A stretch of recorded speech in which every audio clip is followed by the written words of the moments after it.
Hey you guys, so this is Shalise. I've got a box that I'm opening.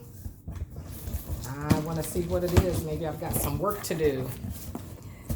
A project that I'm going to be working on. Let's see what this is.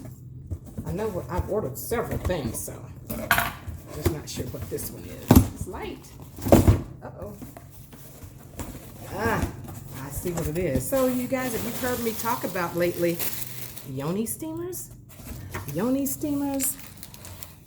that feminine product that you steam your yoni region in.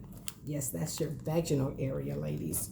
These are so good. I'll do another video on these another time, but I bought something to put it in while you're steaming, because you know it costs so much when you look online to find a Yoni Steamer Pot.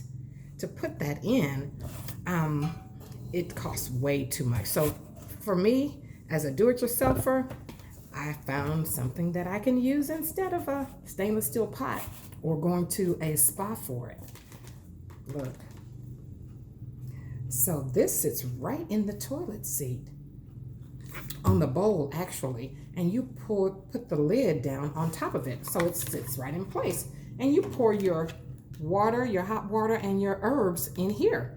And then you sit your little fanny on it, on the toilet, just like you would if you were using the restroom. It's simple this way. So I'll come back after I do a video on the Yoni Steamer, and I'll show you how you use these two together. Yay!